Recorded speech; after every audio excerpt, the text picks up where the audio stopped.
Hi guys, कैसे हैं आप लोग। Myself C Abhishek Bansal Mumbai से। एंड मैं पढ़ाता हूँ law and audit C A inter वालों को। एग्जाम पोस्टपोन हो गई। आई होप आप लोग तैयारी कर रहे होंगे।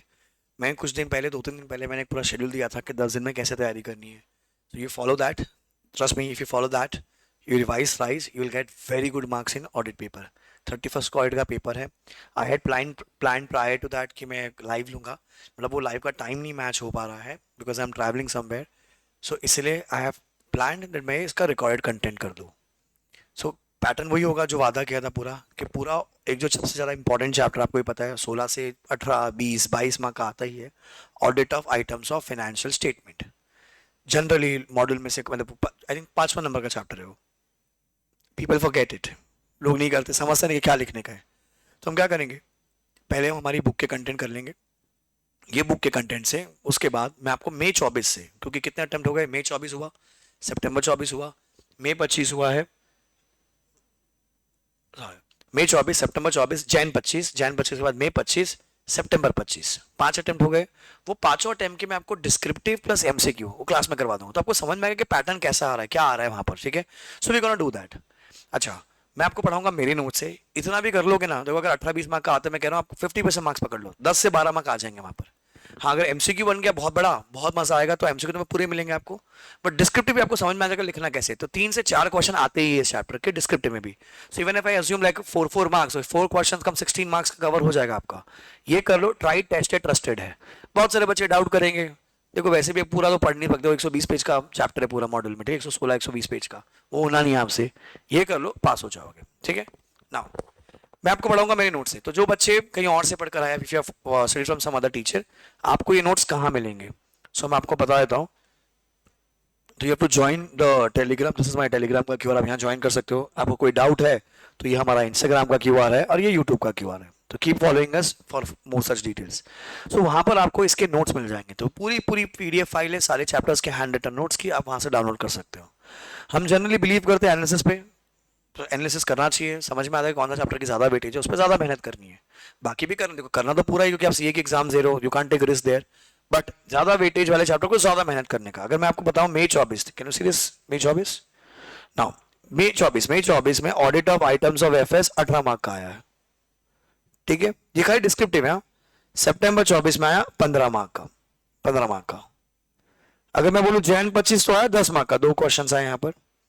अगर मैं बोलूं मई 25 में आया 13 मार्क का, 3 क्वेश्चन दिख रहे हैं हमें, करेंगे अपन सारे करेंगे। देन सितंबर 25 में आया 2 क्वेश्चन 10 मार्क का, तो 10 मार्क की तो वेटेज है ये।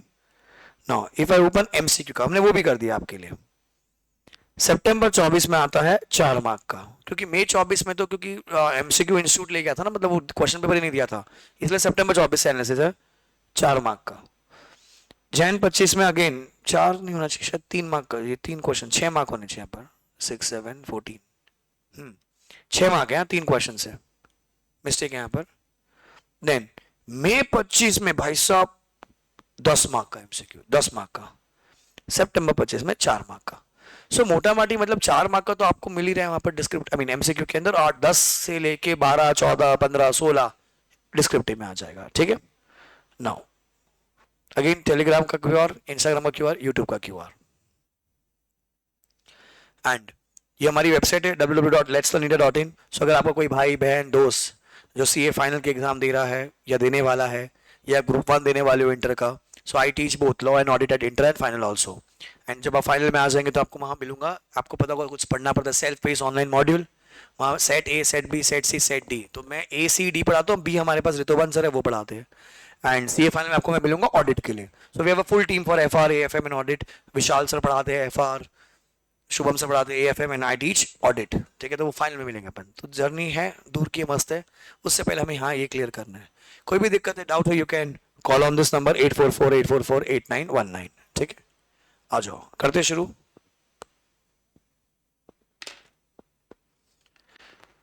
सो ग्रुप ज्वाइन कर लीजिए, ग्रुप में आपको मिल जाएगा सारा पीडीएफ नोट्स का।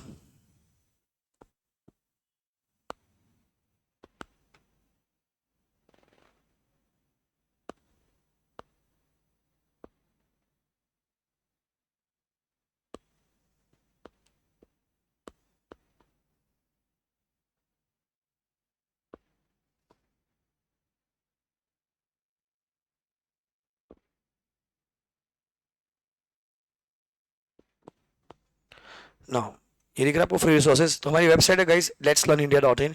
इसमें नीचे नीचे आप आएंगे तो वहाँ पर मैंने ये सब एनालिसिस डाल रखे हैं, जैसे CA inter audit MCQ analysis, free है, डाउनलोड कर सकते हैं आप इसको, ठीक है। देन लॉ का भी डाला हुआ है, in case if you are appearing for group 1। Then CA inter audit super 30, CA inter audit का क्वेश्चन बैंक है हमारे यहाँ पर, सीए इंटर ऑडिट नोट्स यहाँ से मिल जाएंगे आपको। If you want any lecture go to CA category, go to CA inter and आपको सारे सब्जेक्ट से मिल जाएंगे यहाँ पर। So you can buy whatever you want. I teach both in Hindi, English also and English also. Though this is our website.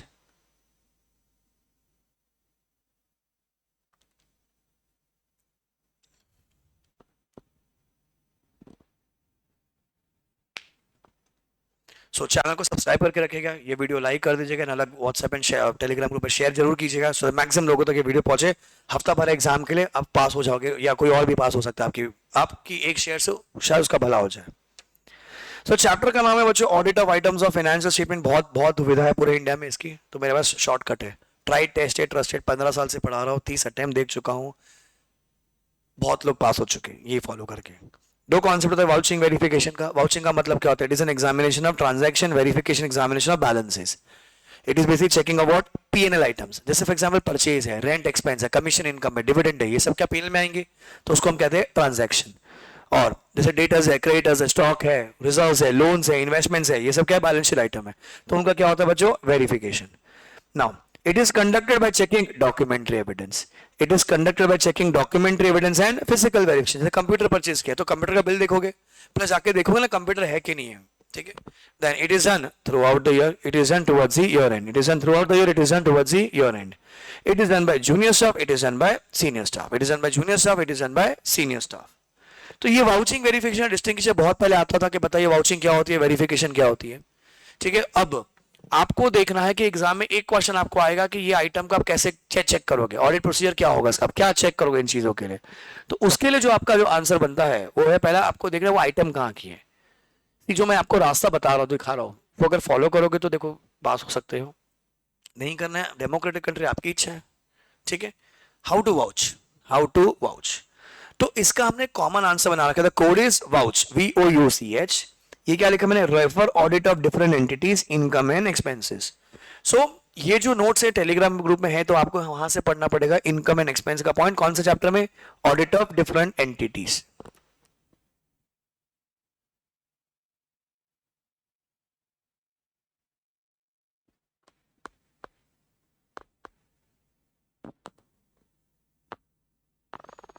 तो ये हमारा कॉमन कोड है, ठीक है। जिसको स्क्रीनशॉट लेना स्क्रीनशॉट ले लीजिए, अगर नोट्स चाहिए तो आपको नोट्स मिल जाएंगे टेलीग्राम ग्रुप में, ठीक है। Now it says income and expenses vouch, क्या बोलोगे? The auditor should first check the vouchers like dot dot dot dot, also check the date, serial number, sign amount. The auditor should check the vouchers like dot dot dot dot, also check the date, serial number, sign amount. ओ पहले ढांचा सीख लो, फिर कैसे use करना सिखाता आपको। Check it has occurred over the current period of time. You check it is approved under competent authority. See check proper distinction is made between capital and revenue expenditure or receipts. H check it has been recorded in books of accounts. अब जो ये 8 है ना, ये आपका question है, जैसे exam में आपको आता है कि how as an auditor you will check let us say salaries, ठीक है। तो आपको क्या करना है, अपने को ये जो ढांचा दिखाया मैंने आपको, ये आपको उसमें फिट करना है। तो क्या बोलोगे? द ऑडिट फॉलोइंग और the audit procedures. First point, the auditor should check the vouchers like. अब सोचो सैलरी के लिए क्या वाउचर होगा, सैलरी के लिए क्या वाउचर होगा, सोचो। तो सैलरी के लिए वाउचर सर सैलरी स्लिप हो सकती है, पेमेंट क्योंकि बैंक स्टेटमेंट हो सकता है, अटेंडेंस रजिस्टर एटसेट्रा, 2-3 लिखो एटसेट्रा।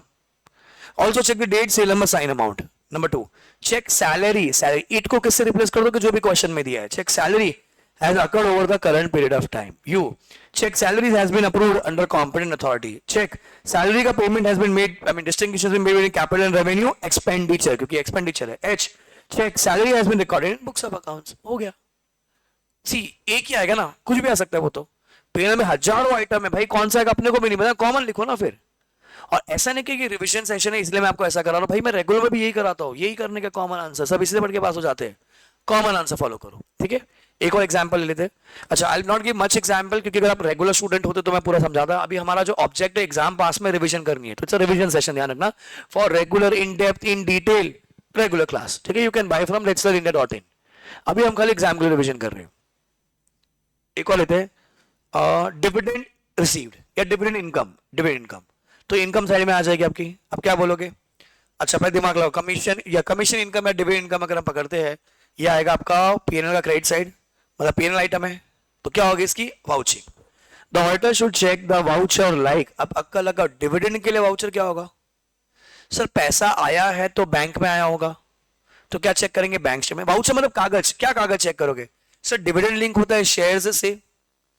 डिविडेंड लिंक होता है किससे बच्चों? शेयर से। तो शेयर्स कहां दिखते हैं अपने को? सर डीमेट देखेंगे अपन, demat register, demat ledger check कर लीजिए आप, बराबर। अच्छा, the auditor should check the vouchers like demat register, demat ledger, और बोल दीजिए डीमेट अकाउंट, मतलब सिनोनिम से ये सारे। Bank statement.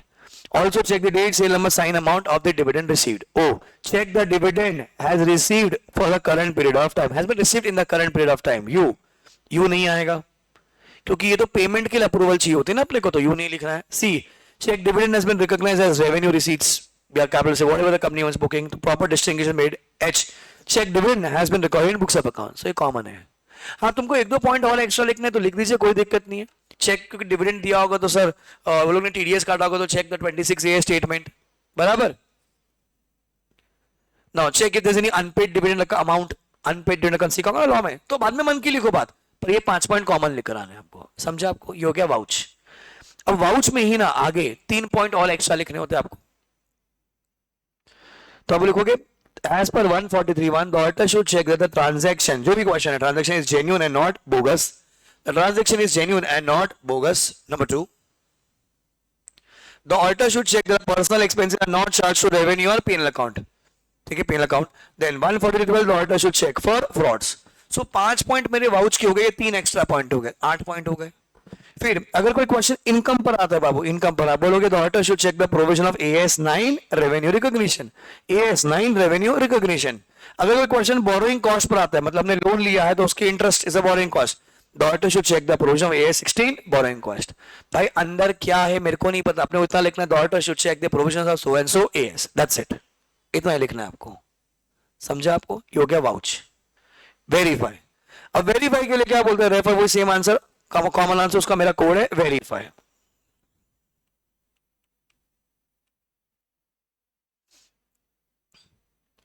So guys, verify का क्या कोड है? देखो, वेरीफाई क्या बोलोगे आप? The auditor should check the valuation, valuation is done as per relevant AS, या अगर AS एप्लीकेबल नहीं है, जैसे डेटा क्रेडिटर्स है, सो डेटा क्रेडिटर के लिए अमाउंट के लिए कोई AS नहीं, बाकी सब आइटम्स के लिए AS मिलेगा आपको। इन्वेस्टमेंट के लिए मिलेगा, PPE के लिए मिलेगा आपको, स्टॉक के लिए मिलेगा, बराबर, जो भी एसेट पे क्वेश्चन आता है, पर आपको कभी भी डेटा क्रेडिटर के लिए नहीं होगा। तो आप क्या बोलोगे? The valuation is proper, V से valuation.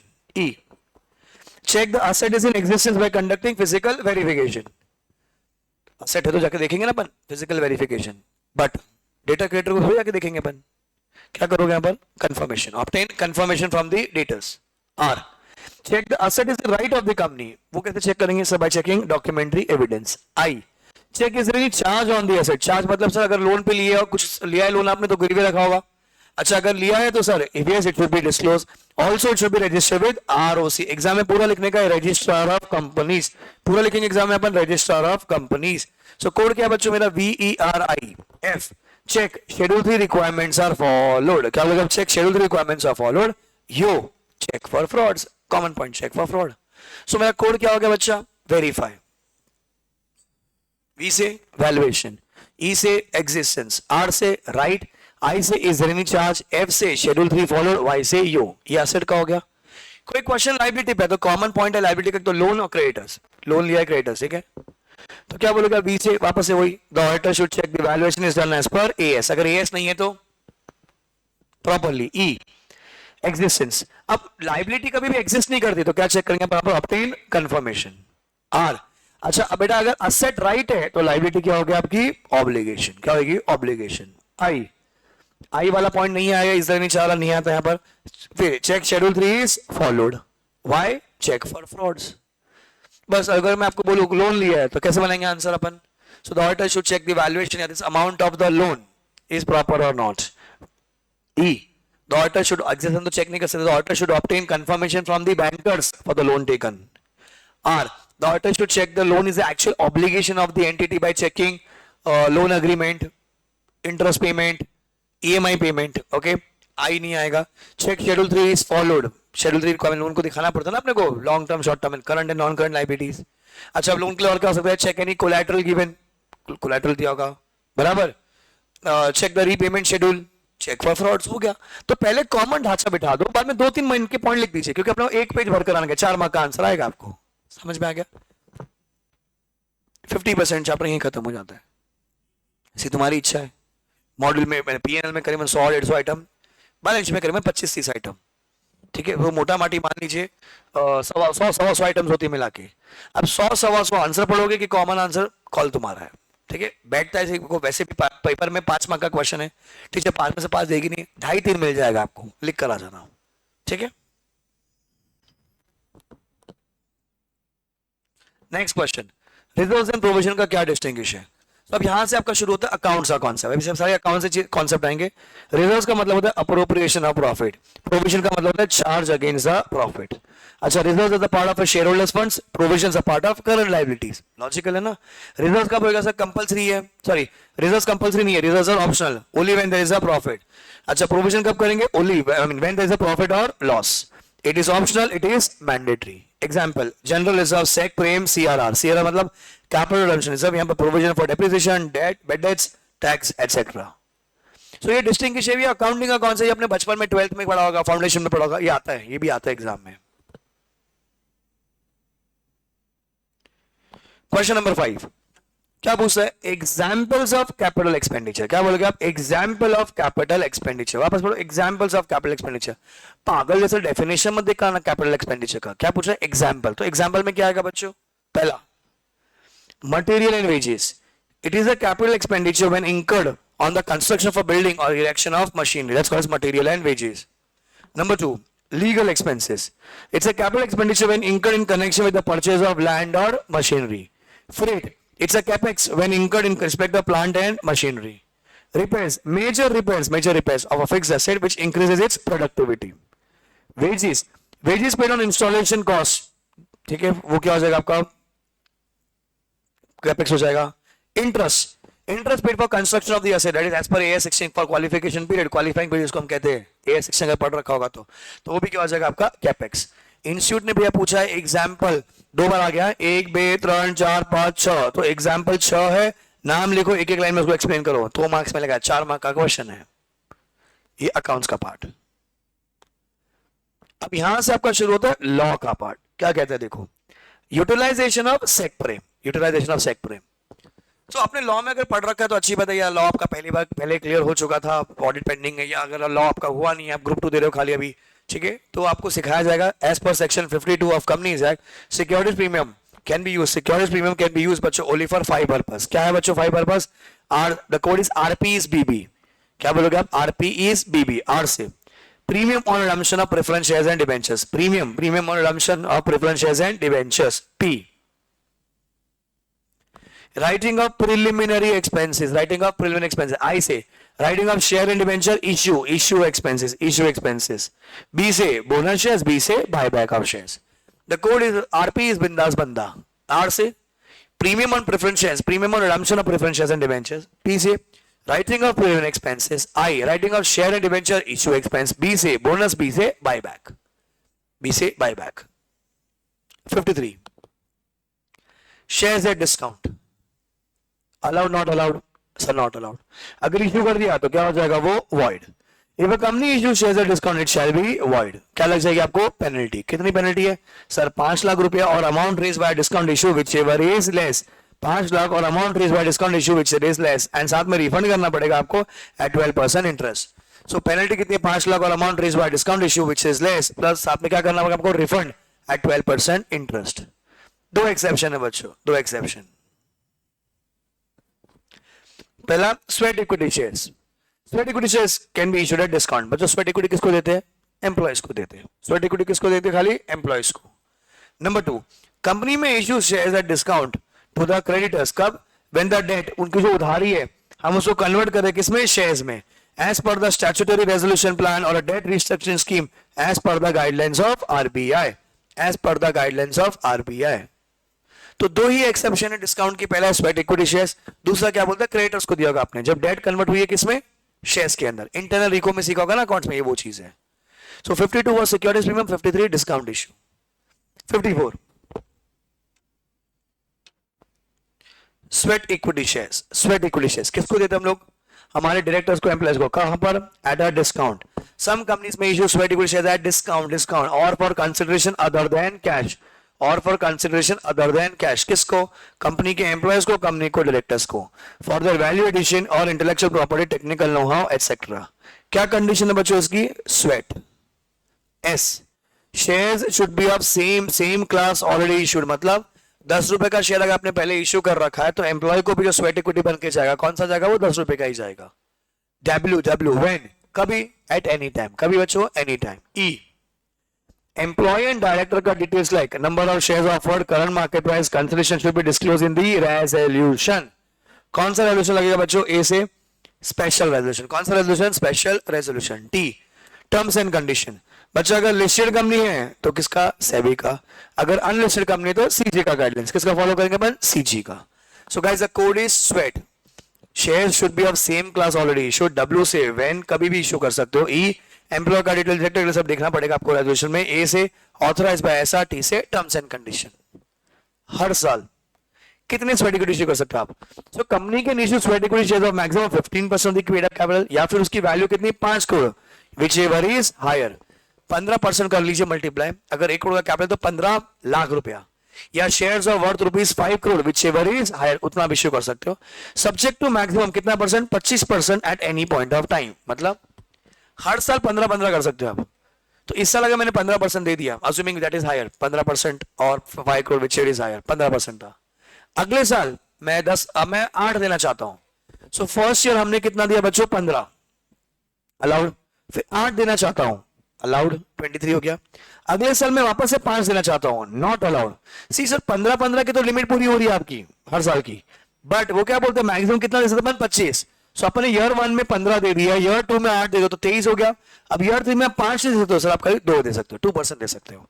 So it says the company can issue maximum 15% in a year और फॉर द 5 करोड़ का share whichever is higher, and lifetime में कितना, 25%। बट कहानी में ट्विस्ट है, अगर आप एक स्टार्टअप कंपनी हो, स्टार्टअप कंपनी, तो आप इशू कर सकते हो 50%। कितना दे सकते हैं, 50। जनरली 25 की लिमिट है ना, तो कितना दे सकते हो, 50% दे सकते हो, बट वो भी कितने साल के लिए, 10 साल के लिए। However, a startup company may issue sweat equity shares up to how many years? Sir, up to maximum 50% of its paid up capital, but that to up to 10 years from the date of incorporation. Employ शाना बोलता है कि मैं तो share लेके निकल जाता हूं। नहीं, आप निकल नहीं सकते ना, आप बेच सकते हो। निकल सकते हो पर आप बेच नहीं सकते। बेचने के लिए कितना साल है बच्चों, 3 साल का लॉक इन। कितना साल का लॉक इन है, 3 साल का। तो कंपनी भी शानी है भैया, आप अगर शान है तो कंपनी 1.5 शानी है, आप बेच नहीं सकते हो, तो आपको लॉक इन में रहेगा शेयर कितने साल के लिए, 3 साल के लिए। This is 54 sweat equity. फिर आता है buyback of share. Sir buyback का सेक्शन नंबर क्या है, 68।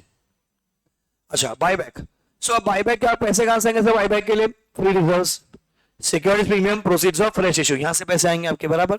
सर कौन सा शेयर बायबैक कर सकते हैं, फुल्ली पेड अप। कितना बायबैक कर सकते हैं, 25%। The company can buyback maximum 25% of paid up capital, paid up equity share capital. It should be authorised by अहुआ। कौन सा रेजोल्यूशन चाहिए बच्चों, एसआर। कौन सा रेजोल्यूशन, एसआर। बट अगर बायबैक अप टू 10% है तो क्या चाहिए अपने को, खाली बीआर। क्या चाहिए अपने को, खाली बीआर। B R is required. देखो अभी लिखा हुआ है, अगर बायबैक 0 to 10 है तो बीआर चाहिए, अबव 10 till 25 है तो एसआर चाहिए, मोर देन 25 है तो नॉट एप्लीकेबल, क्योंकि मैक्सिमम 25% होली। पूरा बायबैक का जो प्रोसेस है कितने महीने में कंप्लीट होना चाहिए, 12 महीने में या 1 साल, 12 महीने या फिर 1 साल। The company cannot issue same class of shares कितने महीने के लिए बचे, for next 6 months. Now the company shall physically destroy the shares within 7 days. फाड़ के फेंकने पड़ेंगे आपको। After buyback कंपनी का डेट इक्विटी रेशियो कितना होना चाहिए, 2:1। That is post buyback. Post buyback debt equity 2:1। Section number 68। तो बायबैक पे कुछ भी क्वेश्चन है यही लिखने का है, एमसीक्यू में आ सकता है, डिस्क्रिप्टिव में आ सकता है, ऑडिट प्रोसीजर आ सकता है। तो इन्हीं के आगे आप क्या क्या लिख दोगे, चेक चेक चेक। हर लाइन के आगे चेक लिख दीजिए। पर चेक की जगह आई वुड से कि you use sophisticated English words like vouch, verify, examine, ensure, comply, scrutinize, ascertain, evaluate, study, determine, see. Her line पे नया शब्द लिखो ना. जैसे ये वाला पॉइंट चेक, वाउच ये वाला पॉइंट, वेरीफाई ये वाला पॉइंट, एग्जामिन ये वाला पॉइंट, एंश्योर ये वाला पॉइंट. बराबर. तो नया शब्द लिखने का हर लाइन पे. सी अपन स्मार्टली कर रहे हैं, हार्डवर्क नहीं कर रहे. हार्डवर्क तो गधे भी करते हैं. We are smart, we are born smart. Smartly will clear the exam. Okay. Next section आता है आपका बोनस शेयर्स का. सेक्शन नंबर कौन सा बच्चों? 63. बोनस शेयर्स में दो पॉइंट इंपॉर्टेंट है. It should be authorised by OR. कौन सा रेजोल्यूशन चाहिए बच्चों? OR. OR OR ordinary resolution. Generally buyback के लिए एसआर, बोनस के लिए ओआर. अच्छा, पैसे कहां से आएंगे बोनस के लिए? सी पैसे तो मिल नहीं रहे पर खर्चा तो लगेगा ना. सर सेक प्रीमियम से दे सकते हो, फ्री रिजर्व से एंड सीआरआर से. Sec premium, free reserve and CRR. Bonus shares can not be issued अगर कंपनी ने डिफॉल्ट कर रखा है. किन का डिफॉल्ट कर रखा है सर? पेमेंट ऑफ लोन में डिफॉल्ट कर रखा है, डिपॉजिट में डिफॉल्ट कर रखा है, टैक्स में डिफॉल्ट कर रखा है, स्टैट्यूटरी ड्यूज में कोई डिफॉल्ट कर रखा है. दुनिया का पैसा खा के बैठे हो तो बोनस शेयर नहीं इशू कर सकते. कब तक? जब तक आप वो डिफॉल्ट नहीं ठीक कर देते. Bonus shares can be issue only to the existing members of the company. It should be fully paid up. अगर वो पार्टली पेड अप है, it should be converted into fully paid up. Then bonus shares can not be issued in lieu of dividend. In lieu मतलब instead of. तो ऐसा नहीं है कि भैया डिविडेंड की जगह पे बोनस शेयर दे लो. भाई डिविडेंड अलग कॉन्सेप्ट है, बोनस शेयर अलग कॉन्सेप्ट है. डिविडेंड जब कंपनी देती है तो इंडिविजुअल की इनकम बढ़ती है, पैसा पैसा. जब बोनस शेयर देंगे तो क्या बढ़ेगा बच्चों? वेल्थ बढ़ेगा. ठीक है. तो यहां पर मेरा लॉ का पार्ट खत्म होता है. Read this much. वापस एक बार बाय बैक और ये पढ़ो बोनस शेयर्स. रीड. मैं रियल स्क्रीन को स्क्रॉल करूंगा. ठीक है. Read. I am switching off my video. I am setting here only. Okay, so that you can read properly. Read.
हुआ?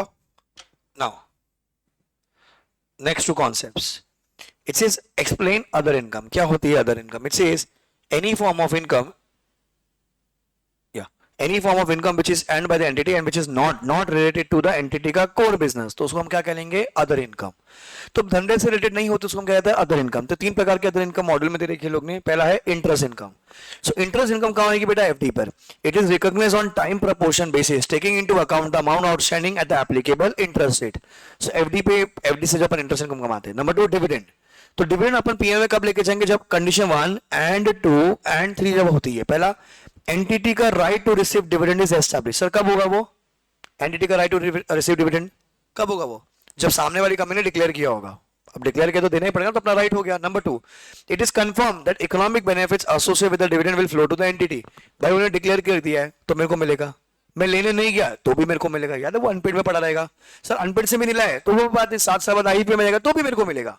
तो कंफर्म है कि भैया अपने को पैसा मिलने वाला है. And the amount of dividend can be measured reliably. क्या आप कैलकुलेट कर पाओगे डिविडेंड की अमाउंट? बिंदास. जितने शेयर्स इन्वेस्ट कर रखे हैं उसके हिसाब से परसेंटेज जो डिक्लेयर किया उसको मल्टीप्लाई कर दो, आपको अमाउंट मिल जाएगी. सो कंडीशन 1 एंड 2 एंड 3 जब होगी तभी आप पीएनएल में डिविडेंड को लेके जाओगे. तीसरा, प्रॉफिट और loss on sale of investment.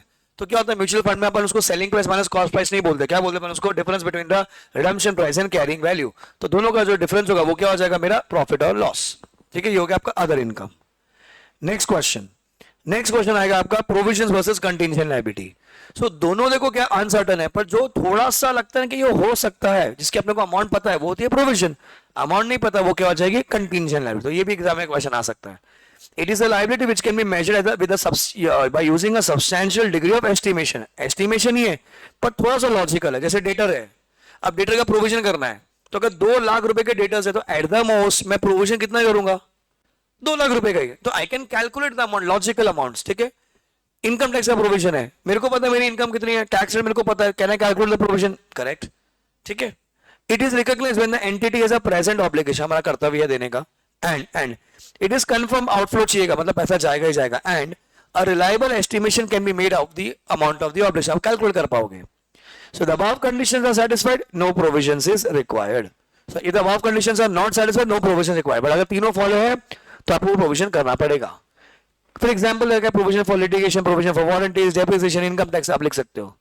Contingent liability, it is a possible obligation. क्या है बच्चों? पॉसिबल है, हो भी सकता है नहीं भी हो सकता. That arises from the past events and whose existence will be confirm only by the occurrence या फिर non occurrence of an uncertain future events which may not be within the control of the entity. हो भी सकता है, वो नहीं भी हो सकता. अच्छा, it is a present obligation that arises from the past events, but it is not recognized because it is not probable कि पैसा जाएगा. क्या जा भी सकता है, नहीं भी जा सकता. और the amount of obligation cannot be measured with reliability. अब भैया मैं कैलकुलेट नहीं कर पाऊंगा. जैसे कि कोई लीगल केस है सर, 50 लाख रुपए भी हो सकते हैं, 5 करोड़ रुपए भी हो सकता है, मेरे को नहीं पता सर कितना होगा, मेरे को नहीं पता होगा. ठीक है, so either of it can come.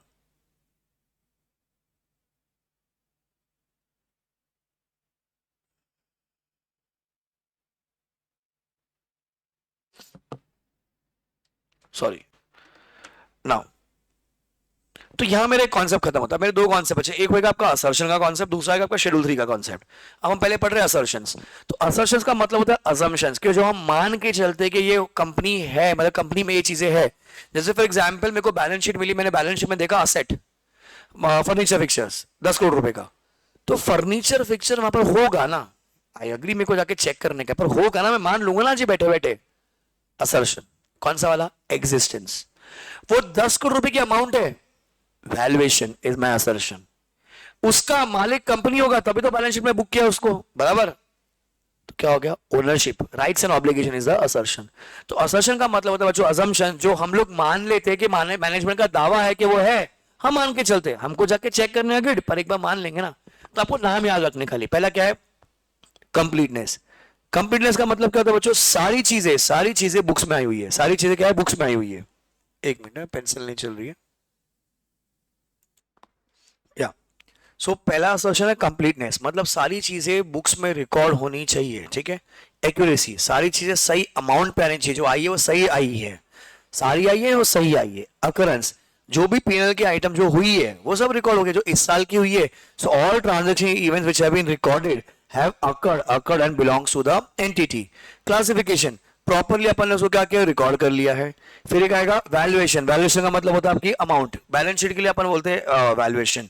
PNL के लिए बोलेंगे अपन मेजरमेंट. एक और असर्शन आएगा आपका मेजरमेंट. देन फिर एक आता है आपका एग्जिस्टेंस. सर एग्जिस्टेंस का मतलब वो जैसे असेट है, लायबिलिटी है, वो एग्जिस्ट करती है. राइट्स एंड ऑब्लिगेशन मतलब ओनरशिप. तो ये सारे आपके असर्शन है, मतलब असम्पशंस है. ठीक है. नाउ अब आपको यहां पर पहचानना है कि सर ये कौन से टाइप के असर्शन है. It says name the assertion for the following procedures. जैसे अगर मैं बोलता हूं मैं चेक करने जा रहा हूं ईयर एंड इन्वेंट्री, एग्जाम में आ चुका है, तो मैं कौन सा असर्शन चेक करने जा रहा हूं, ईयर एंड इन्वेंट्री वेरिफिकेशन. कौन सा असर्शन लोग चेक करने जा रहे हैं सर, एग्जिस्टेंस. कौन सा असर्शन, एग्जिस्टेंस. वो देखने जा रहा हूं. इतना लिखने का 1 मार्क है, 1 mark. Depreciation has been properly charged on all assets. Depreciation has been charged on all assets. तो असेट की अमाउंट बराबर है. तो जब भी बैलेंस शीट की बात है कि हमेशा बोलोगे वैल्यूएशन, और अगर पीएनएल की बात आएगी तो बोलेगा मेजरमेंट, वैल्यूएशन. थर्ड, ये तो बहुत इजी है. The title deeds of the lands disclosed in the balance sheet are held in the name of company. Are held in the name of company मतलब कौन सा असर्शन हुआ बच्चों, ये राइट्स ऑब्लिगेशन. कौन सा असर्शन हुआ बच्चों, rights and obligation. All the liabilities are recorded properly in the FS. सारी चीजें एफएस में बराबर आई है. बराबर आई है मतलब क्या है, कंप्लीटनेस. सारी चीजें आ गई है, completeness. Related party transactions are shown properly. Related party transaction shown properly. Related party की जो बात है पीएनएल में तो आती नहीं ना, बैलेंस शीट में आती है. कहां आती है, नोट्स में. नोट्स में कौन सी बात आएगी, डिस्क्लोजर. सो कौन सा असर्शन हुआ आपका, ये डिस्क्लोजर. कौन सा असर्शन हुआ बच्चों, डिस्क्लोजर. एक ये एक एक वर्ड लिखने के आपके 1 मार्क है, एग्जाम में आ चुका है. फिर 15 कहता है sir what are the obvious assertion for the following items appearing in the FS. मतलब आपने बैलेंस शीट खोली, पीएनएल खोला, वहां पर आपको पीएनएल में देख रहा है ट्रैवलिंग एक्सपेंस 20,000 का. तो ये दूसरा वैरायटी ऑफ क्वेश्चन है. इसको देख के मन में क्या बातें आएंगी सर, इसको देख के मन में क्या बातें आएंगी, ये बातें आएंगी sir. Expenditure has been actually incurred for the purpose of travelling. बराबर. ये जो एक्सपेंस है सर ये पूरे साल का has been taken during the year under consideration.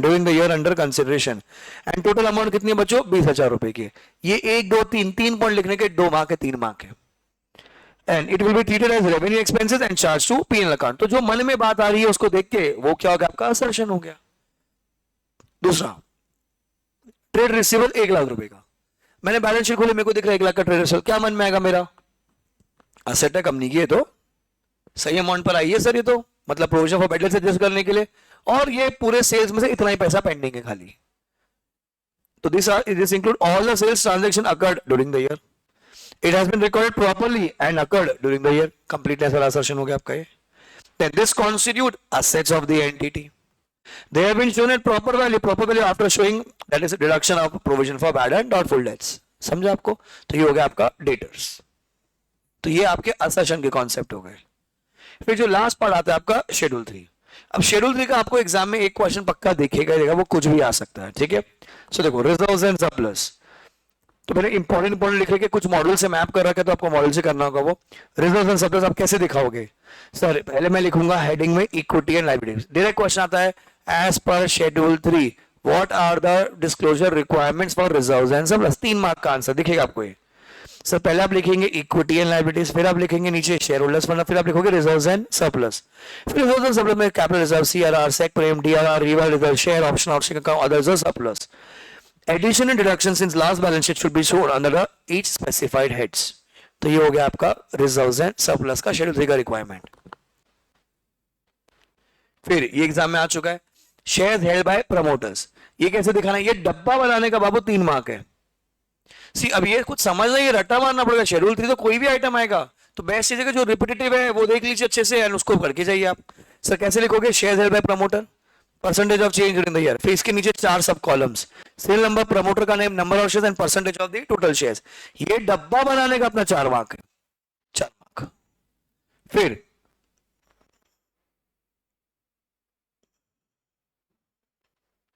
फिर कुछ मॉड्यूल से करना है आपको. मॉड्यूल से, जिसके पास मेरी बुक है उसका मैंने मेरी बुक का पेज नंबर लिखा हुआ है. जिसके पास मॉड्यूल है, मॉड्यूल से करोगे. आपको पढ़ना होगा long term borrowing, short term borrowing. तो मैंने लिखा हुआ है refer page 5.32 module 5.34 till point 2. Long term खोलो, शॉर्ट टर्म अपने आप हो जाएगा, खाली उतना ही रीड कर कराने का अपने को बस. टेंजिबल में क्या लिखोगे सर, पहले मेन हेडिंग असेट, असेट के नीचे क्या आएगा बच्चों, नॉन करंट असेट, उसके नीचे पीपी एंड इंटेंजिबल, फिर पीपी, पीपी में क्या, land, building, plant, machinery, furniture, fixture, vehicle, office equipments, other. अच्छा, asset under lease shall be separately disclose under each class of asset. तो ये हो गया आपका टेंजिबल असेट का answer.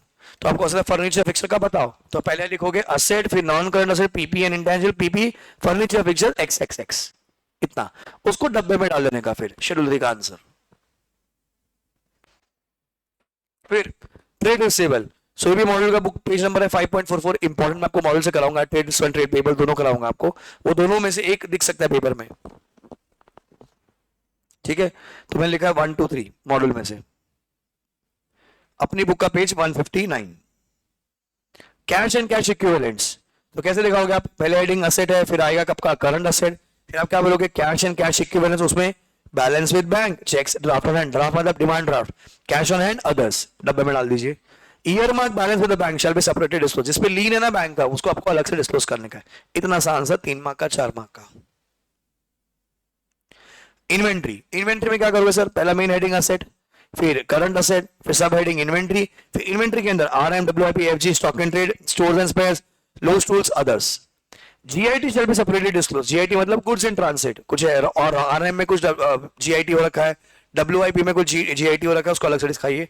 Mode of valuation should be stated, sir mode मतलब FIFO LIFO, FIFO LIFO.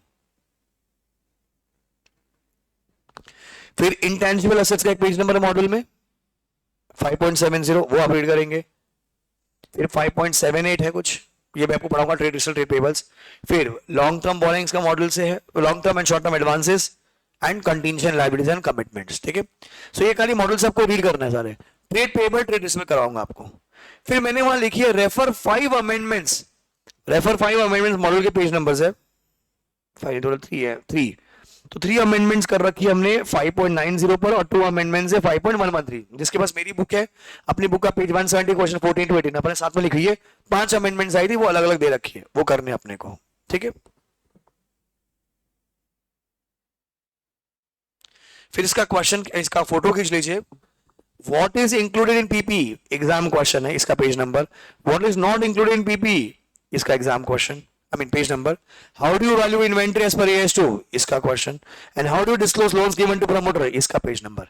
ये चारों क्वेश्चन एग्जाम में आ चुके हैं, इसका फोटो खींच लीजिए खाली एक बार, take a screenshot with the model, model का पेज नंबर है इसमें पूरा, करा रहा हूं आपको अभी, रुक जाओ, देखो अभी। सो मैं मॉडल खोलता हूं, मॉडल के अंदर हम लोग जाते हैं, पहला हम लोग कहते हैं trade payables and trade receivables.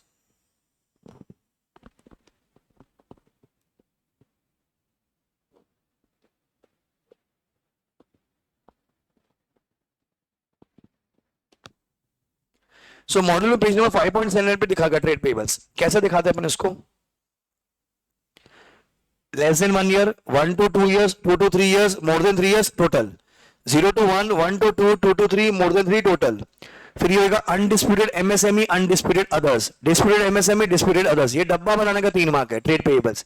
0 to 1, 1 to 2, 2 to 3, more than 3, undisputed MSME, undisputed others, disputed MSME, disputed others, ये डब्बा बनाने का 3 मार्क। पेज नंबर है मॉडल 5.78, 5.78।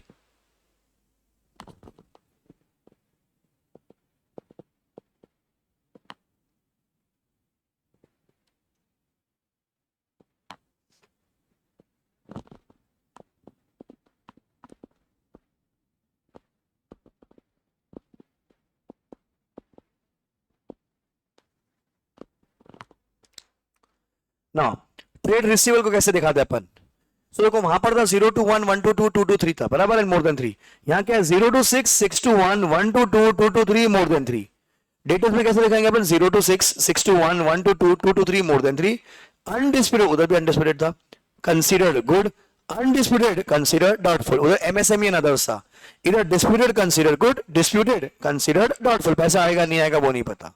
देन और क्या दिखाना अपने को, trade receivable shall be further classified as secured consider good, unsecured consider good, doubtful, and provision for bad and doubtful debt should be shown separately. So ये point number 2, ये point number 3। Point number 4 भी exam में आ चुका है। अगर आप उधारी है, किसकी उधारी है बच्चों, डायरेक्टर की उधारी है, या किसी ऑफिसर की उधारी है, या फिर एक ऐसी फर्म या एक ऐसी प्राइवेट कंपनी जहां पर हमारा डायरेक्टर क्या है, वहां पर या तो डायरेक्टर है या तो वो पार्टनर है, तो उस फर्म और उस प्राइवेट का कंपनी का भी आपको अलग से डिस्क्लोजर देना है। अगर कोई उधारी है, 4 लोग की उधारी है, किस किस की उधारी बच्चों? डायरेक्टर की, ऑफिसर की, फर्म की, प्राइवेट कंपनी की। उस फर्म उस प्राइवेट कंपनी में हमारी कंपनी का डायरेक्टर है तो पार्टनर है, you have to show it separately. So debtor का आंसर, क्रेडिटर का आंसर दोनों इंपॉर्टेंट है। Debtor, creditor was on 5.78 and debtor है 5.44 पर। ठीक है, डिस्क्लोजर्स। नाउ अब पहले 5 अमेंडमेंट्स आपको करवा देता हूं मैं आपको, वो भी इंपॉर्टेंट है, एग्जाम में आती है। सो आई रिटन अमेंडमेंट का पेज नंबर, अभी की नहीं है, पुरानी अमेंडमेंट्स है। कुछ है 5.90 पे, कुछ है 5.113 पे। 5.90, 5.113।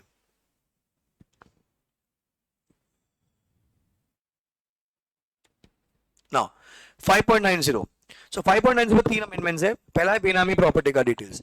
तो एग्जाम में आता है शेड्यूल 3 के हिसाब से बेनामी प्रॉपर्टी का डिस्क्लोजर दे दीजिए। क्या लिखोगे आप? ये A to G, ये पूरा डब्बा। क्या क्या देना है बच्चों? रट्टा मारना पड़ेगा, कोई लॉजिक नहीं इसका। डिस्क्लोजर कंपनी को देना है शेड्यूल 3 के हिसाब से, आपको कॉपी करना है एग्जाम में। पहला, details of property including the year of acquisition, कितनी अमाउंट की है, इसका एक्चुअल बेनिफिशियरी कौन है, if the property is in the books, item in the reference to the item in balance sheet के भैया शेड्यूल नंबर 2 में डिस्क्लोज कर रखा है। If the property is not in the books, the fact shall be stated with the reasons. And एक और point, where there are any proceedings, तो details of the proceedings and nature of proceedings, status of the same and company का view on the same. Benami property 2 से 3 बार आ चुकी है, important. Relationship with stock of company, relationship with stock of company, तो ये डब्बा बनाने का है। स्टॉक ऑफ कंपनी मतलब आरओसी ने उसको आरओ रजिस्टर से हटा दिया है, मतलब कट कर दिया है उसको। आपने उसका कोई ट्रांजैक्शन कर रखी थी, कोई गुनाह नहीं किया, खाली डिस्क्लोज करने का है। ये भरना नहीं है, ये ब्लैंक ही रहेगा, जैसा है ऐसे आपको कॉपी करना एग्जाम में। Name of the stock of company, nature of the transaction the stock of company, balance outstanding and relationship. Sir nature of transaction में क्या है? इन्वेस्टमेंट इन सिक्योरिटीज कुछ कर रखा है, कुछ रिसीवेबल है, पेएबल है, शेयर है या फिर अदर्स। ये डब्बा बनाने का 3 मार्क है, ये आया नहीं एग्जाम में अभी तक। फिर रेशियोज, ये आया हुआ एग्जाम में, क्या क्या रेशियोज देंगे अपन? करंट रेशियो को भी 6 याद कर लो, एफएम में पढ़ रखा होगा अपने। Current ratio, debt equity, return on equity ratio, inventory turnover, debtor turnover, creditor turnover, net profit ratio, ROC, ROI. Line में लिख करना, कॉमा कॉमा करके मत लिखना। फिर आप क्या बोलोगे? The company shall explain, numerator में क्या आएगा, डिनोमिनेटर में क्या आएगा। जैसे अभी मैं बोला डेटा टर्नओवर है, तो डेटर में किसको ऐड किया है, क्या क्या अमाउंट ऐड की है, टर्नओवर में किस क्या क्या सेल्स किया है अपन ने ऐड किया हुआ है, वो डिस्क्लोज करोगे आप। अच्छा, प्लस आपको एक्सप्लेनेशन देना, कभी एमसीक्यू में आ सकता है। Shall be provide for any change if the change is more than 25%। अगर रेशियो में last year versus current year में चेंज हुआ है, 25% से ज्यादा बढ़ा है या 25% से कम हुआ है, ठीक है, ठीक है, डिफरेंस से मोर देन 25% है, तो आपको डिस्क्लोज करने का है। 25% नहीं, मोर देन 25% है तो आपको कंपनी अलग से डिस्क्लोज करने की है। इतना सा आंसर 3 मार्क का, 4 मार्क का। 3 हो गए 5.90 पर। अब है 5.113 पर। Hot favourite CSR, 5 point page है बच्चा, 113 ठीक है। हॉट फेवरेट सीएसआर क्या कहता है? सर क्या लिखेंगे अपन? अमाउंट रिक्वायर्ड टू स्पेंड, कितना खर्चा करना था, कितना खर्चा कर दिया, तो amount actually spend, amount of expenditure to be spend, amount actually spend. फिर कुछ शॉर्टफॉल है क्या? शॉर्टफॉल, लास्ट ईयर का शॉर्टफॉल, रीजन फॉर शॉर्टफॉल, तो सब कनेक्टेड है। Amount to be spend, amount actually spend, कुछ शॉर्टफॉल है क्या, लास्ट ईयर का शॉर्टफॉल, रीजन फॉर शॉर्टफॉल, क्या एक्टिविटी की है, nature of CSR activities, details of related party transaction. अब एक और पॉइंट नंबर एच याद होता है तो ठीक है, तो छोड़ दीजिएगा, इतना तो लिख कर आइए। Amount required to be spent, amount actually spent, shortfall, last year का शॉर्टफॉल, रीजन फॉर शॉर्टफॉल, ये पांचों कनेक्टेड है। क्या एक्टिविटी की है, nature of CSR and details of related party transaction. 3 mark का आंसर सीएसआर का। फिर क्रिप्टो करेंसी के लिए, ये भी एग्जाम में आ चुका है। क्रिप्टो करेंसी के लिए क्या डिस्क्लोजर करने बच्चों? ये 3, प्रॉफिट और loss on transaction involving crypto currency, virtual currency, amount of currency held on the reporting date. बाबू रिपोर्टिंग डेट मतलब 31 मार्च। डिपॉजिट्स और loans from any person for the purpose of trading और इन्वेस्टिंग इन क्रिप्टो करेंसी और virtual currency. Company आपने किसी से पैसे ले रखी है, कुछ उधारी ले रखी है ट्रेड करने के लिए या इन्वेस्ट करने के लिए, उसका भी डिटेल्स दीजिए। 3 पॉइंट डिस्क्लोजर देने, चौथा हो ही नहीं सकता क्योंकि शेड्यूल में इतना लिखा है। चौथा लिखोगे तो एग्जाम में चौथा होगा तुम्हारा। 3 पॉइंट, पहला प्रॉफिट और loss on the transaction involving crypto currency, amount of currency held on reporting date, deposit और एडवांस टेकन फॉर इन्वेस्टिंग और ट्रेडिंग इन क्रिप्टो करेंसी और वर्चुअल करेंसी। हो गया। देन 5.57, 5.58 पीपी में क्या आएगा, पीपी में क्या नहीं आएगा, 5.57, 5.8।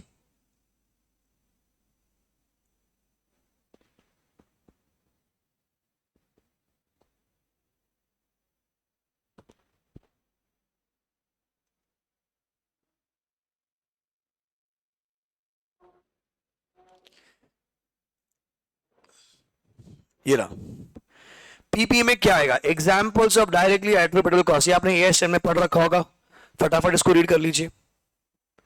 पीपी में क्या आएगा, ये एग्जाम में आ चुका है। और नेक्स्ट आइटम है पीपी में क्या नहीं आएगा, please read model page 5.57।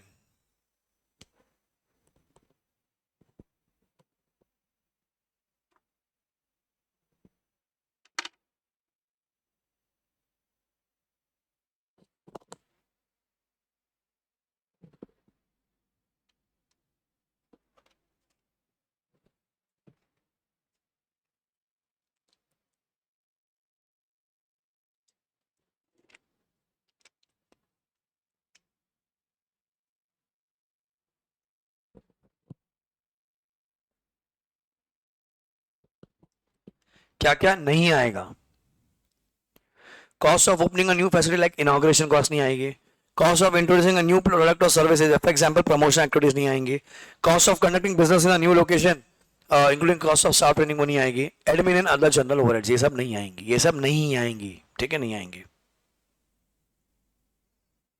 Then 5.8 AS2 आपने देखा होगा इन्वेंट्री, इन्वेंट्री कैसे वैल्यू होती है, कॉस्ट और NRV which share is less.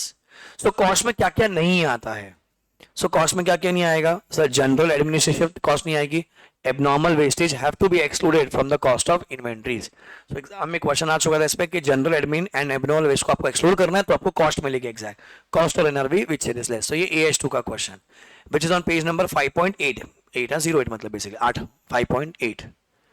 एक और है,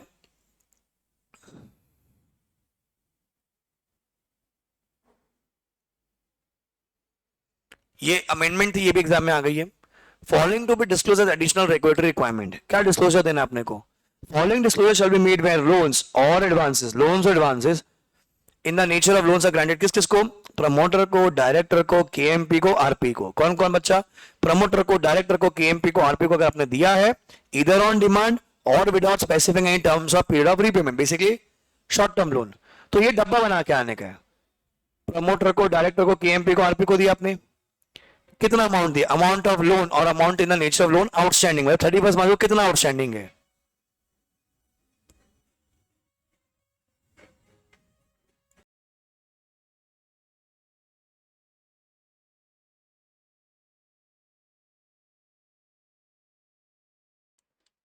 सॉरी, सो कितना आउटस्टैंडिंग अमाउंट है एंड टोटल लोन का कितना परसेंटेज है। जैसे मैं बोलता हमने 100 रुपए का लोन दिया प्रमोटर को, टोटल लोन 1000 करोड़ का था, तो टोटल का 100 रुपए इसको दे रखा, 31 मार्च का आउटस्टैंडिंग है हमारा, तो 10% हो गया। तो ऐसे आपको पूरा भरना होगा, ये भी एग्जाम में आया हुआ है।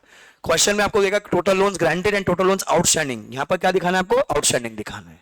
क्लियर, इतना ही पढ़ना है आपको, इतना कर लोगे कवर हो जाएगा, ठीक है, समझ में आ गया आपको। तो ये वीडियो जरूर लोगों तक पहुंचाइएगा कि भैया इतना ढंग से कर लो, ये नोट से पढ़ लो, ट्रस्ट में पास हो जाओगे। स्कोरिंग है बहुत easy, scoring chapter, it's a mix of audit, law, accounts, ठीक है, जनरल कॉमन सेंस, बहुत सारी चीजें ऐसी जो मिक्स है, लॉ की भी आई, अकाउंट्स की भी आई, बराबर, ठीक है, शेड्यूल 3 की भी आ गई, तो ये सब अकाउंट्स का पार्ट है, एंड फिर ऑडिट की भी कुछ बातें हैं। तो it's a very very big branch chapter, आधे लोग को समझ नहीं है इसमें कितना कंटेंट है, बहुत है, इतना पढ़ना है। Let's do one by one, मैं एक एक पेपर उठा रहा हूं, please be with me, more 15 minutes I will teach, सारा पेपर आपका क्लास में हो जाएगा। हम पहले उठाते हैं मई 24, ठीक है। अब लेट्स डू एनालिसिस पहले डिस्क्रिप्टिव और एमसीक्यू का। अच्छा, मई 24 की तो एमसीक्यू थे नहीं, तो मैं बोल रहा हूं इसके जो क्वेश्चन आए मैं लिख लेता हूं एक बार।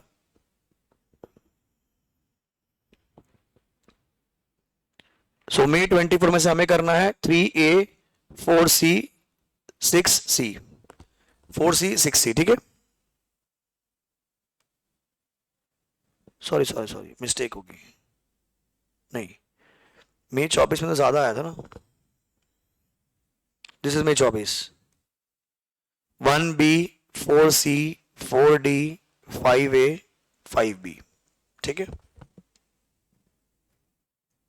मई 24। तो हमने उठाया मई 24 का पेपर, मई 24 1B, आपको आईसी के वेबसाइट पे मिल जाएगा। Question 1B, ABC and Co are in the business of manufacturing toys. The stock taking process has been done by the company as on 31st March. The company has used FIFO method for the valuation of inventories. The cost of inventory on 31st March is 2525. And the NRV is 25 24 cost में purchase cost है, transport cost है, abnormal vestiges है, ये सब include की गई हैं। तो सर देखो मटेरियल की परचेज कॉस्ट है वो तो आप लोगे, ट्रांसपोर्ट कॉस्ट है वो तो आप लोगे, सर आप वेस्टेज नहीं लोगे, तो वेस्टेज और जनरल एडमिन ओवरहेड्स नहीं लेनी है, वो आपको एक्सक्लूड करनी है। तो मेरी कॉस्ट कितनी आगे से 25 23, अब वो कितनी आगे मेरी कॉस्ट 25 23, और एनआरवी कितनी दे रखी है अपने को 25 24। सो कॉस्ट और एनआरवी विच इज लेस कितना आएगा बच्चों 25 23। सो एक्चुअल कॉस्ट कितनी है बच्चों 25 23। 4 मार्क का आंसर मई 24 अकाउंट्स का concept. Then 4C 4D,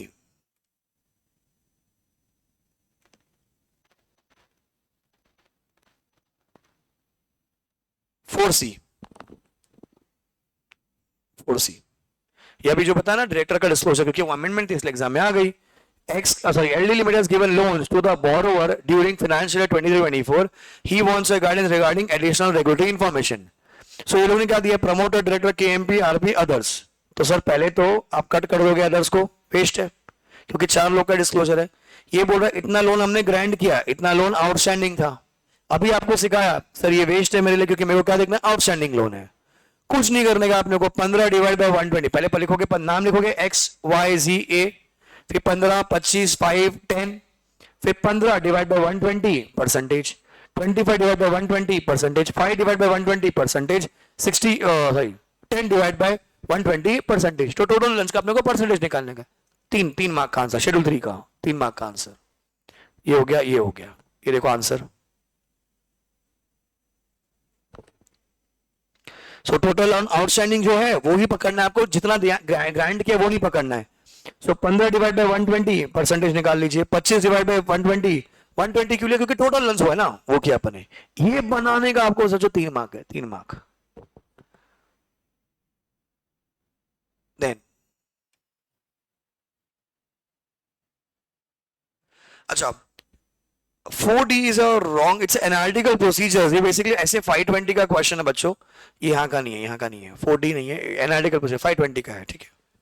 5A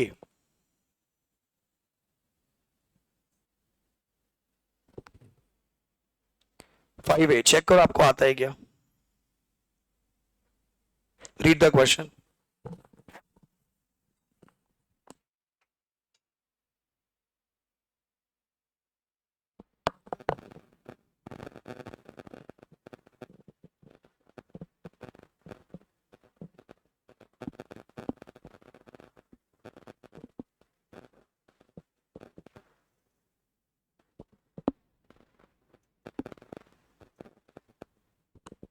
बोलो, नहीं दे सकते सर, बराबर अभी सीखा आपको, और फेल हुआ तो क्या हो जाएगा, पेनल्टी।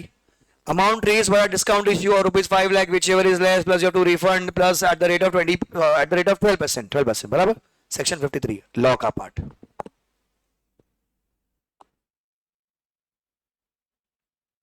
5B चेक करो आता है क्या,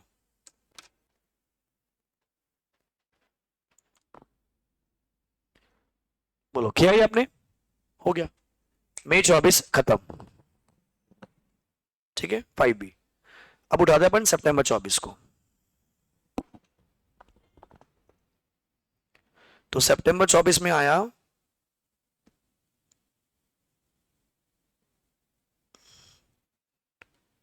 2B 2C 4B 5B, 2B 2C 4B 5B ये डिस्क्रिप्टिव है, और MCQ भी देख लेते एक बार। MCQ में आता है नंबर 2 एंड नंबर 7, ठीक है, 2 and 7 September.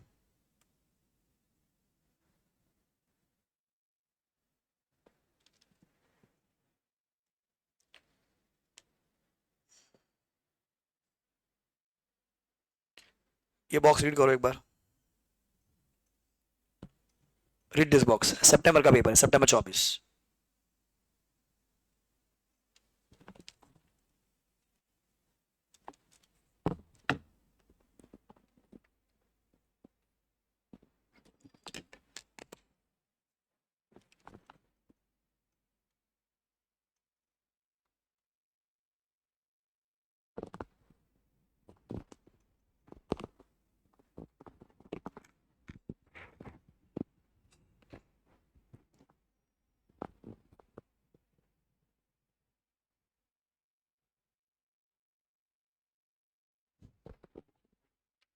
Read the question,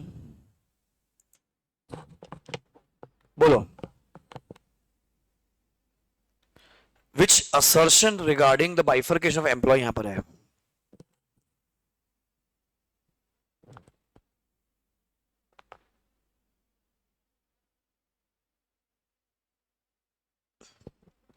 to. D disclosure. क्या है वो डिस्क्लोज, बराबर आपने चीजें बताई है, डिस्क्लोजर बराबर दिया हुआ है. Two is D. 7.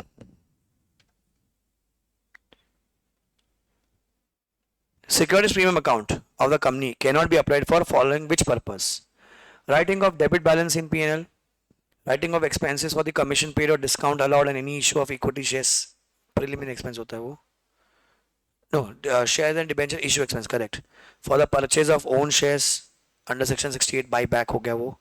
For in paying up unissued shares of the company to be issued, members of the company has fully paid up own shares. इसका तो यूज कर सकते हैं, इसके लिए कर सकते हैं, इसके लिए कर सकते हैं,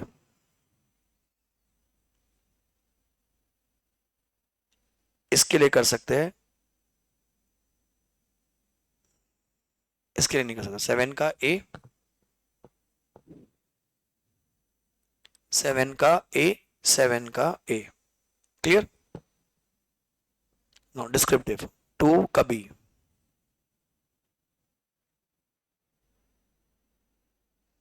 टू का बी. टू का बी ले रहे अपन. टू का B. Alpha has availed bank loan OD facility from a nationalized bank. The company received balance confirmation certificate for the bank OD. इतना इतना है, ऐसा ऐसा. How would you vouch verify borrowings? क्या वेरीफाई करना है? बोरोइंग. खत्म. बोरोइंग मतलब सर लोन, लोन मतलब वेरीफाई मतलब balance sheet item. Check the amount of loan. ठीक है, is proper. E existence. Obtain confirmation from the bank with regards to the amount. R asset अगर right होती तो liability obligation. Check the loan is actual obligation of the entity. I वो नहीं आता. F check schedule 3 requirements are followed. Check for frauds. Okay, then obtain confirmation. Check loan certificate. Check loan document, interest document, bank statement. हो गया answer. 4 mark का answer. आप जो answer ये दिया है वो भी लिख सकते हो आप, पर जनरल अपना वेरीफाई से मैंने यूज किया है. चेक करो 2C आता है क्या. 2C क्या पूछा उसने. Any 3 ratios. रेशियोज दिख रहा है खाली आपको. खत्म. ठीक है, तो देखो शेड्यूल 3 भी आ रहा है, हर अटेम्प्ट में आ रहा है शेड्यूल 3. 4B 5B ये लोगों ने पूरे लिखे हैं. वैसे तो एग्जाम सजेशन में पूरा लिख के दिया इंस्टीट्यूट ने, सारे रेशियोज लिखे, तो अभी सारे लिख कर आना. 4B 5B.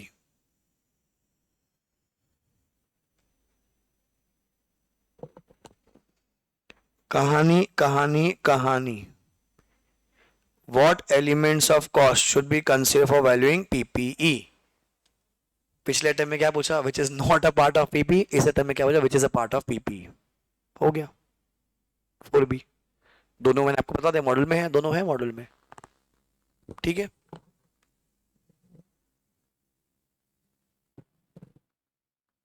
Five B.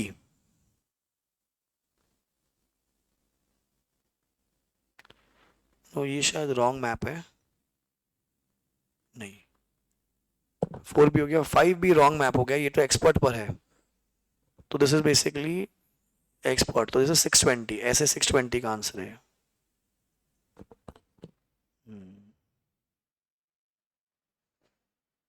Actual expert was carried out 620, या फिर अगर मैनेजमेंट एक्सपर्ट होगा, मैनेजमेंट, हाँ, तो ऐसे 500 का आंसर. 500 का आंसर. ठीक है, दिस इज रॉन्ग मैप्ड. ये नहीं है. खत्म. 3 क्वेश्चन. सितंबर 24 खत्म. नाउ वी डू मई 25. सही बीच में आएगा जैन 25.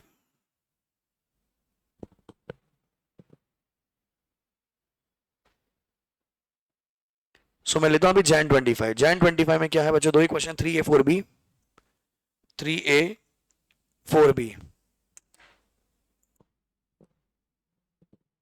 नाउ 3A 4B और MCQ में 6 7 14. 6 7 14.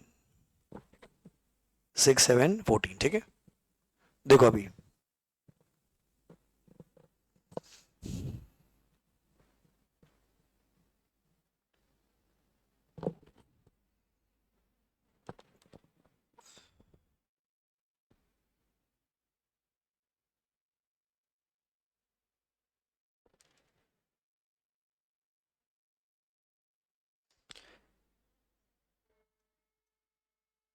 So it says, what is the procedure regarding performed by CAF is suitable for satisfaction of concern regarding borrowing, and do you agree with all the ways suggested by CAZ to CAF? इसमें कहानी पढ़नी पड़ेगी आपको. ये कहानी है, ये कहानी है. रीड.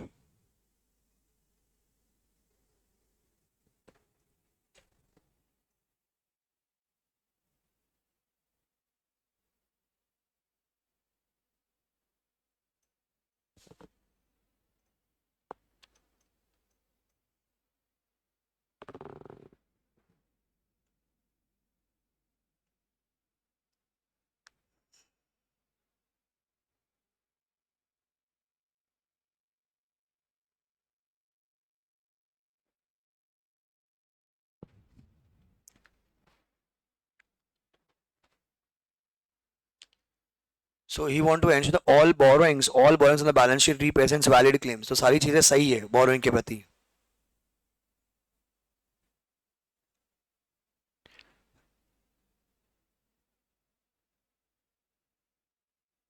Then नीचे वाला क्वेश्चन है, do CAF decide to perform AP to obtain evidence as to overall reasonableness of purchase quantity and price? For this CAF,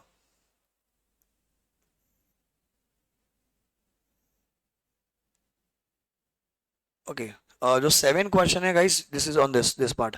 This is on SA 550 related party पे. तो 7 नहीं आएगा इसका एक ही क्वेश्चन है खाली, ये वाला बोरोइंग वाला. बोलो कौन सा प्रोसीजर? 6 का आंसर सी. 6 का आंसर इज व्हाट? सी. कैसे सर सी आया? देखो जरा अभी.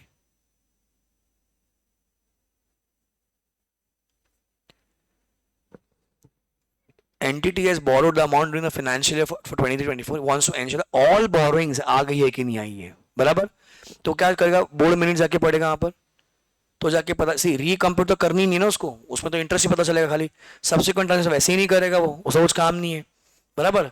Agreed loan balance and loan payable to the loan agreement. Agreed loan balance क्या होता है? मतलब वो कंफर्मेशन ले रहा है यहाँ पर. नहीं, हमको तो मैनेजमेंट से चाहिए ना, तो मैनेजमेंट से क्या आएगा? Board minutes. That's question number 6 का इज सी. ठीक है. देन 6 7 हो गया. 14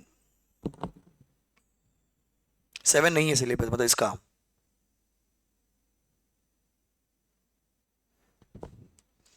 In case of any intangible which is not in active use by the entity, the auditor should check whether. Tell me, intangible, intangible.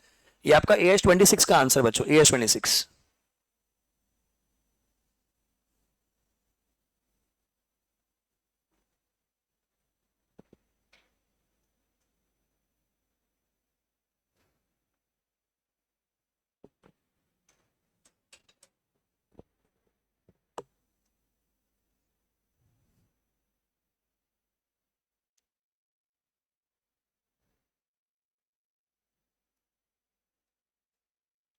So दो mix which is not in active use.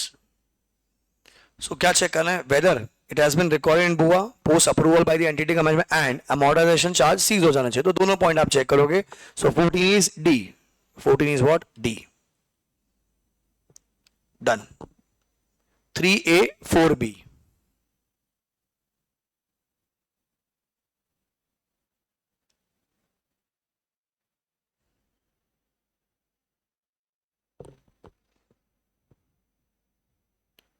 Read 3A 5 mark का answer है. Read 3A.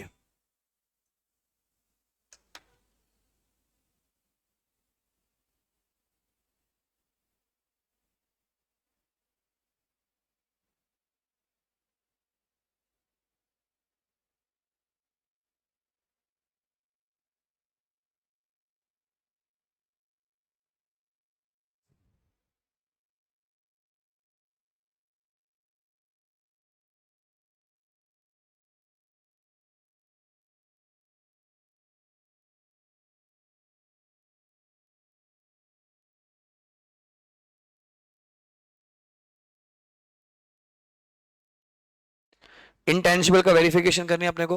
Verify.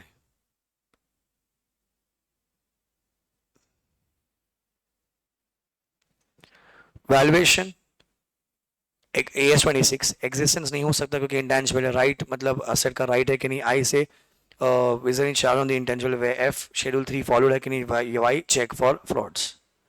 ठीक है, तो AS26 आ गया, वही verify है पूरा, वेरीफाई. ठीक है, सो क्या बोलता है देखो, purchase of software which is not an integral part of the related hardware amounting to 2 crore should be presented in the balance sheet under the head intangible asset and not under the head fixed asset. अगर वो integral part होता तो हम उसको fix asset पे ले गए थे, क्योंकि वो अगर इंटीग्रल पार्ट नहीं अलग से बिक सकता है तो उसको इंटेंजिबल में लेके जाओगे. अगर वो इंटीग्रल पार्ट होता है जैसे ओएस के वर्जन्स, वो सब फिक्स एसेट में होते हैं. Therefore, expenditure on research should be recognized as an expense when it is incurred. Therefore, presentation research of amounting to 1 crore on the integral part under that PP is not correct. आप उसको expense P&L में लेके जाओगे. फिर आपको check करना है intangible का audit procedure, तो ये आपका verify वाला आंसर हो गया. ठीक है, this is 3A. 4B, ये आ गया आपका assertions. Identify and explain the assertion under the auditor will check by performing following audit procedures. देखो अब यहां पर पहला है employee benefit expense do not include the cost of any authorized personnel.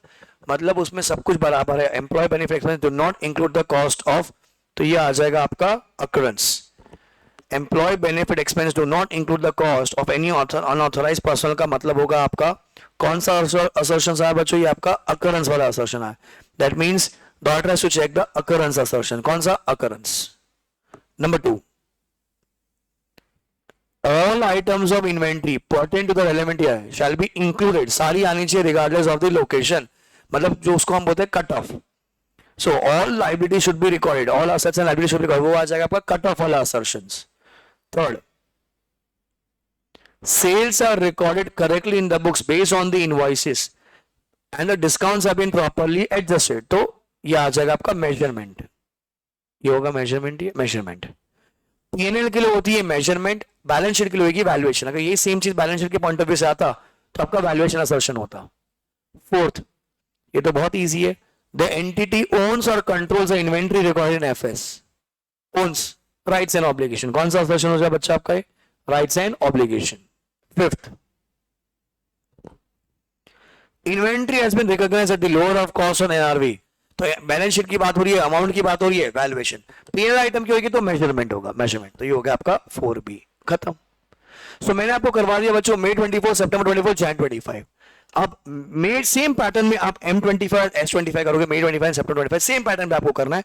उसकी एनालिसिस यहां मैंने आपको डाल रखी है. जिसको भी एनालिसिस आपको ग्रुप में मिल जाएगी, आप शेयर कर सकते हो, या फिर मैं आपको दिखाया था हमारी वेबसाइट लेसन इंडिया पे जाकर आप ले सकते हो. आई होप आपको अभी समझ में आएगा कैसे पढ़ना है. कॉन्फिडेंस बूस्ट करके रखो.